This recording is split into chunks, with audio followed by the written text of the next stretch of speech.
to do is I'm going to look at the weekly chart so you can get a broader picture of the setup. Just quickly around the grounds, obviously the NAFTA or the USMCA deal, as it's now called, really did put a rocket under the Canadian dollar, and it roared. It's now down around the 128 region. This 127.50, 128 region is really important. It also helped sentiment towards risk. The Dow was up well over 200 points at one stage and finished down 190. The S&P was up about 10 points, and NASDAQ up a little bit as well. Europe had a good day as well. So, a bit of a risk-on kind of sentiment, but it doesn't mean that a deal with China is going to come anytime soon. And the reason we know that is because both Larry Kudlow and Donald Trump told us that is not the case. The key thing with Trump is he's going to push China hard until they hurt. He effectively said that. Have a look at Markets Morning, the written version. You can read some more. I've put at length about what's going on with China and why things will get worse before they get better. Indeed, JP Morgan think that the US administration is going to go the full whack with Chinese tariffs and put the 25% on the lot. So we'll see what happens there. Overall, US 10s are up a little bit, 3.9. Keep an eye on that. They pulled back from that 312 to 315 region last week. But if they get over there, if we get some good data, if non-farms are strong, if average earnings is 0.3 or 0.4, we could get them up and through 315. And my weekly charts can suggest that means 345. 350, but you know the McKenna mantra, it's got to break first, and unless or until it breaks, we respect 312 to 315 as a reasonable level. Just quickly, as an editorial, have a look on my Twitter feed. I recorded a podcast with Anthony Crudelli of Futures Radio. It's pinned. Have a listen. Just me talking about what drives me in markets, how I think about things, trend lines, how I get to know the markets, all that kind of things. And this is one of the reasons why I'm consistent in the markets that I look at in this video. You have to get to know these markets to get a sense of them. If you're a purely mechanical, rules-based trader that doesn't need any other inputs, well, then really you just set your robot up, set and forget. But for most of the people who have always been my readership when I was a currency strategist at Westpac and NAB and wandering around the world, or when I've been at brokers, and they're more either a hybrid. They're not really robot-style traders, which is why I do these videos and why I consistently talk about the same market, so you can get a sense, so you can evolve. Doesn't mean it's the only markets I look at. These videos would be 25 minutes, 50 minutes a day if I looked at every market I look at, but just for consistency, and that's what that podcast really is about. Anyway, let's dive straight in. Weekly charts. Start with Euro. What do we got? This is just a very, very simple Euro chart. Now, anybody that's been watching these videos for a while or reading what I write knows that I always talk about a garden variety retracement. When a market falls, a garden variety retracement, or rises, a garden variety retracement for me is a 38.2% retracement. This is the Euro, this is the year's high, the year's low, and all we've seen so far is a 38.2% retracement. The fact that we have had another strong rejection from that level, that 118 sort of 30-50 level, that it was previous resistance, is really important as well. In the very short term, 115.15 is the key. But if you have a look at that, that does suggest a test lower, even though, the MACD sort of on the weekly says, yeah, maybe.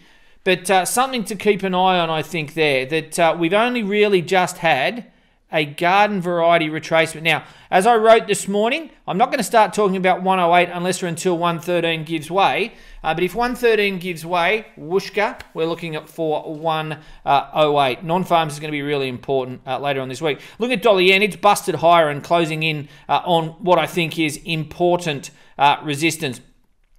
This level here, that little high there, is 114.73.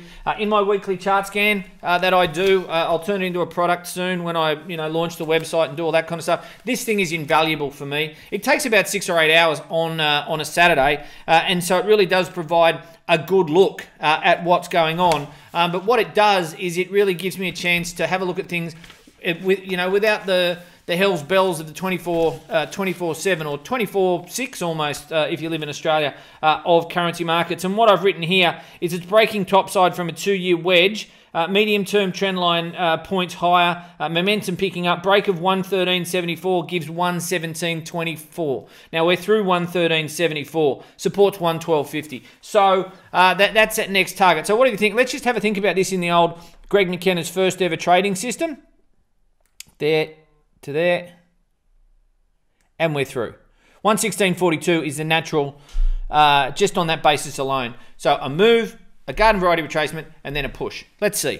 I'll have to wait and see on that one, but it does look quite bullish at the moment. In terms of sterling, sterling continues to defy logic, but we've had a move down. We've had a garden variety retracement back to this 133 level.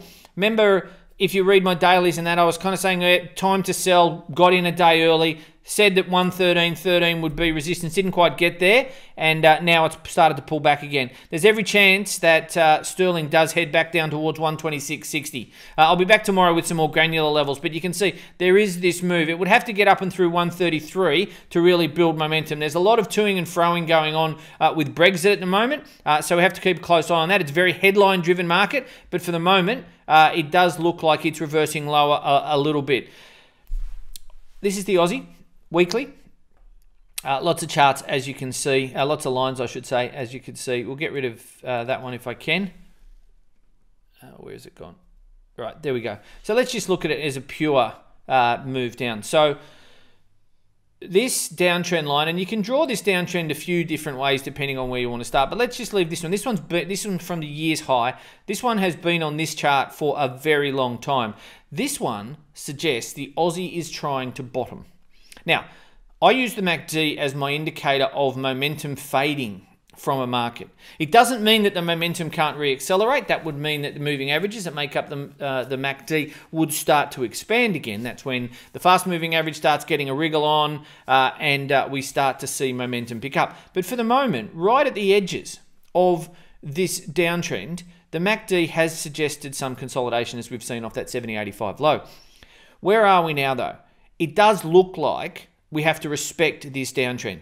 It would have to go, the Aussie would have to get up and through 73.30, which is about 15 points above last week's high, to really get a wriggle on and then really open the top side. That would be the level at which I would expect a breakthrough there, that we could run. And we could run to 75.30, 76.5, something like that. Have to keep an eye on that. In the meantime, though, 72 cents is really good, strong, short-term support. If it breaks down through 72, then you got 71.40, then you got 70.85. In terms of the CAD has been the most compelling of the moves over the recent times. Again, the CAD finished last week at 129. My weekend chart scan suggested 128.15, 127.50 were the key levels. Last night, the low was 127.57. That's a key support level. If it gets down through there, then it runs, and it would be heading back down towards this level here, 126.70 or thereabouts. To me, that seems, 125.40. That to me seems like it could be where dollar CAD goes. Now, I've been saying and I've been thinking over the last few weeks and month or two that where the CAD goes, it's a good leader for where the overall US dollar goes. So this is something to keep an eye on. This is really something to keep an eye on. If the CAD reverses back off the bottom of this trend channel, keeps 127.70 as support, the US dollar, well, that will tell you the US dollar's got support. If, on the other hand, the CAD breaks down through 127.50, I'll be thinking, particularly if the Aussie goes with it, that something's up with the US dollar. And if the euro is back at 116.20, 116.30, then you'll know the US dollar, at least in the short term, is having a turn. But on the weeklies, at the moment, CAD's in the zone where you would expect it to see some support. Kiwi had done really quite well and has turned lower. It's still got support around the lows, sort of 65 figure, 65.40. Keep an eye on that. Again, like the Aussie, trying to bottom. But what you can see, just similarly, to these kind of things, you get the MACD, it comes down and then it re-accelerates. So we could see a re-acceleration.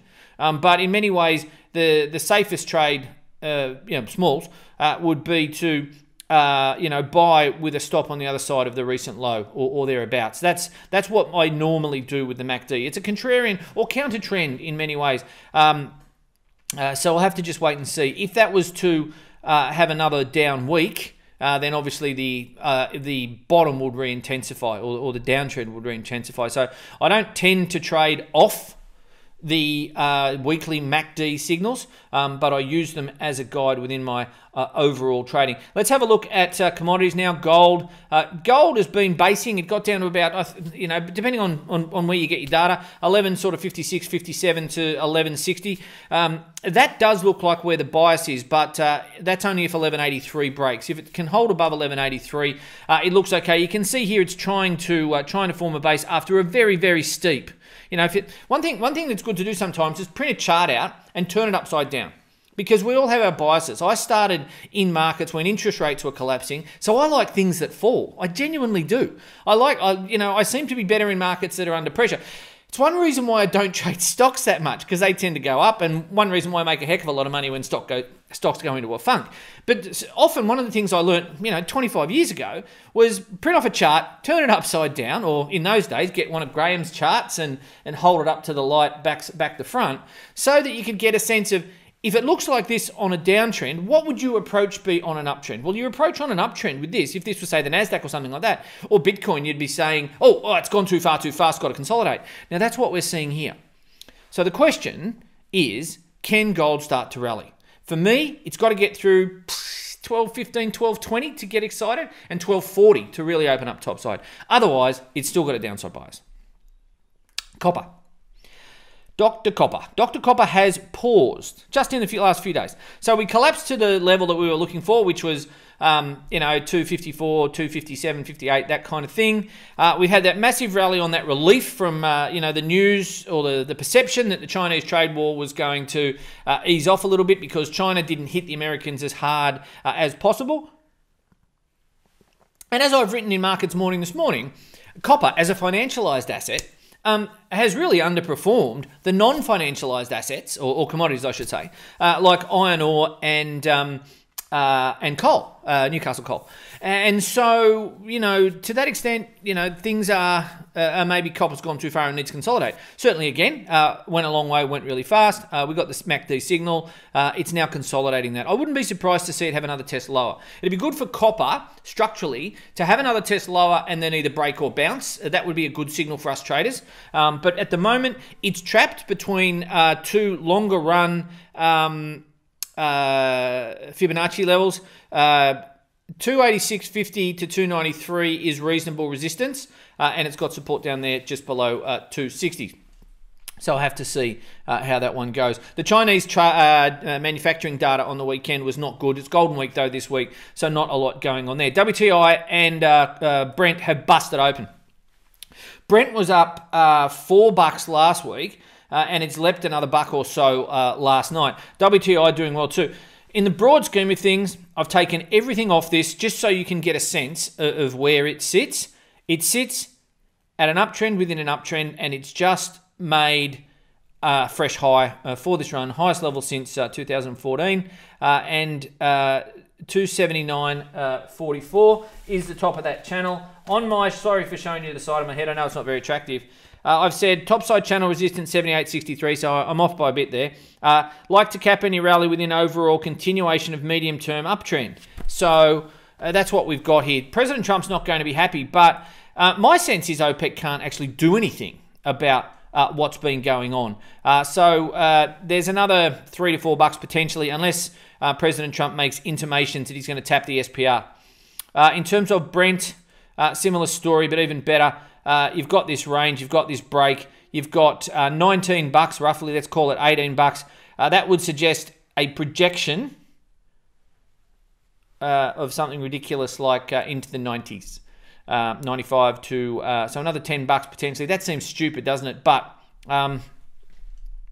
targets are targets and price action is price action. And as I said, I don't think OPEC can do much. Now, I'm 14 minutes in, so I'm going to get the skates on, folks. S&P 500...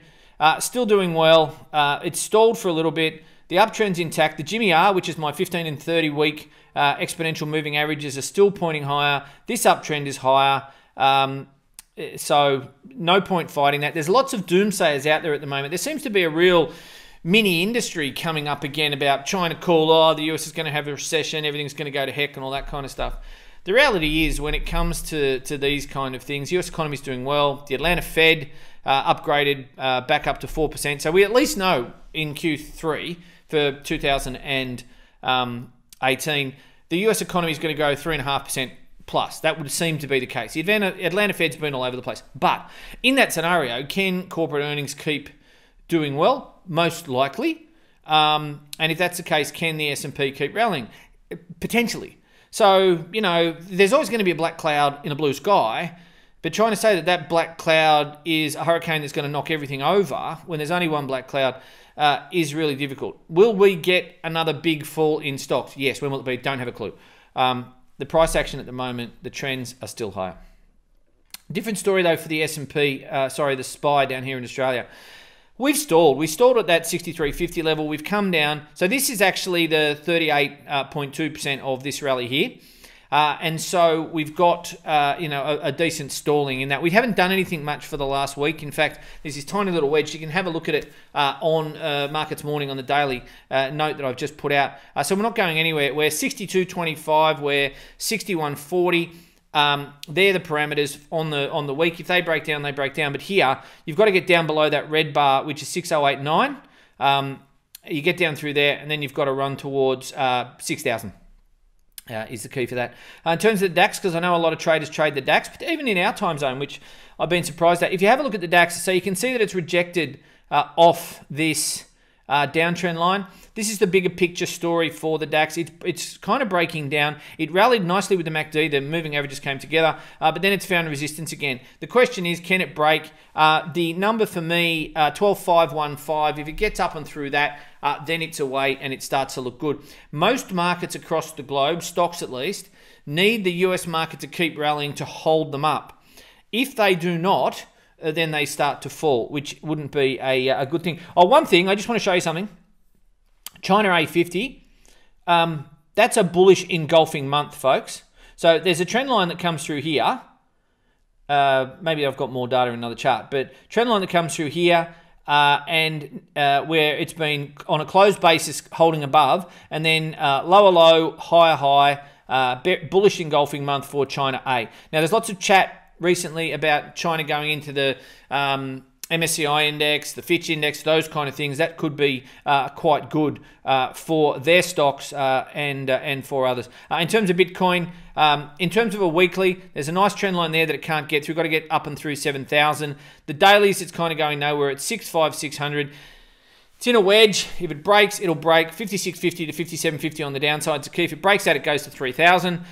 If it can break sort of 7,000, it can run to 8,400, that kind of thing. Righto, 18 minutes, that's long enough. I want to wish you all the best. On behalf of myself, this has been great. I'm really glad to be doing these videos again. Sign up for the video if you're not getting it direct. Sign up for Markets Morning if you're not. That's a weekly in a day. Each morning I get up and I spend 3 to 4 hours researching and writing to give you everything you need, I hope, to inform you so that you can do better trades. Lots of charts and all that kind of stuff. Anyway, enough for the ad. See you tomorrow.